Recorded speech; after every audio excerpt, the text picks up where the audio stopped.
Hello, in this update we introduce you to our latest Morris Minor EV conversion, have a look at the Jaguar S Type conversions progress, tell you about the faulty Outlander we've been working on, explain the challenges we've had with a very unusual damage on a Nissan Leaf, get a visit from a Renault Kangoo ZE we repaired a while ago, and wave goodbye to a Leaf battery pack that is off to be home energy storage in Scotland.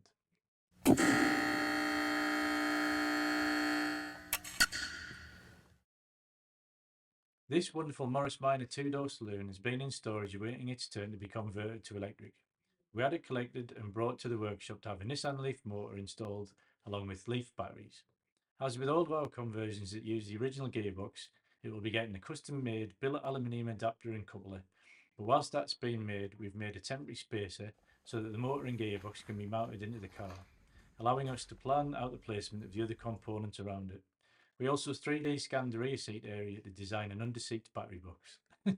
Makes me laugh. Every time I type underseat battery box, the autocorrect wants to turn it into undersea battery box, which I'm sure is a completely different thing. The S-Type Jaguar conversion is progressing well, and we are currently in the process of designing the front and rear battery boxes. CAD, computer-aided design, helps us to do this, but we also like to confirm things in the real world by building wooden forms, kind of outlines of wooden boxes in exactly the same dimensions that we've designed in CAD. This helps us check for fitment and clearance. We also replaced the accelerator pedal with an electronic one and deleted the no longer needed clutch pedal. You don't need a clutch pedal in our conversions. It's the original gearbox. You just select whichever gear that you want and then go from there. Because with electric motors, the torque will let the car pull away even in fourth gear. Newly into the workshop is this Mitsubishi Outlander that kept on going into limp mode every mile or so, and had been to a few local garages. We spent a lot of time thoroughly going through each system on the car to ensure everything tested as it should and cleaning up all the connections. At one point, it looked like we'd cured the issue by doing that. However, whilst on our final long test drive, we found it still had faults. Further investigation revealed that at low battery charge and under load, easy for me to say, the vehicle was developing a fault that would send it into limp mode. We've traced it to the high voltage water heater and have ordered a replacement unit which will be fitted when it arrives. What we found when we took the old water heater unit out is that it actually had condensation in the electronic components. Obviously, it has water in the heater side, but it's not supposed to have water in the kind of the circuit board and stuff. So we think that as the battery's been draining low, that's had more resistance in there, and with the water vapor, that's caused the issue only to happen in certain circumstances. So obviously that takes a long time to be able to diagnose. Once we found exactly what it was, then we sourced and located a used heater to keep the cost down for the customer, and we're fitting that as soon as that arrives. Next into the workshop came this non-running 40 kilowatt hour Nissan Leaf that the customer recently bought. He was aware that the car had issues and had it transported to us from Woking. Upon inspection, we found that there was an internal resistance issue in the drivetrain and battery. Further investigation revealed that the motor and inverter had soot around the copper bus bars that connect the two components together.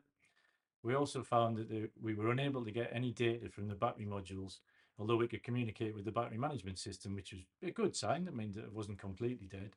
But it was very, very odd. We've never had that where we've not been able to communicate with the battery modules.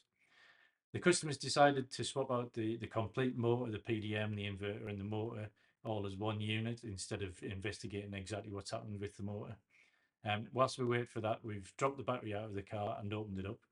We found signs that it had been opened up before and messed about with, as the cell tap wiring connectors had been left disconnected.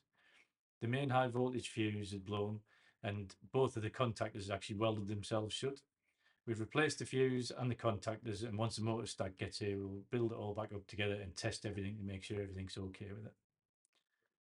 A couple of months ago, we repaired a non-running Renault Kangoo van. We had it in about a year ago with its original owner, but he decided not to allow us to do the deep diagnosis that we needed to find out exactly what was up with it, and we delivered it back to him. Then, after a year, well, up to, I would say it was about 9 months, the van reappeared with a new owner, and we carried out the proper diagnosis this time for the new owner and found that it needed a new PEB unit. We sourced the used one in the Netherlands. we had to recode it to the vehicle, fitted it, and it was all sorted. It now does 60 miles on a charge, no problem, drives great. I just had a new MOT put on it. The new owner has decided that he wants something with a bit more range, so he's put it up for sale, and I think within a few days found a new owner, and I think it's on its way to Torquay. It's great getting old EVs back on the road. We also love repurposing electric vehicles, any parts out of them. And this week we sold a used 24 kilowatt hour Nissan Leaf battery to a great guy in Dumfries, Scotland. We had the battery as it was going to go into the scimitar that we recently converted. However, the scimitar owner decided to upgrade to a 40 kilowatt hour battery instead of the 24, so it was surplus to requirements. So we advertised it for him and found a buyer.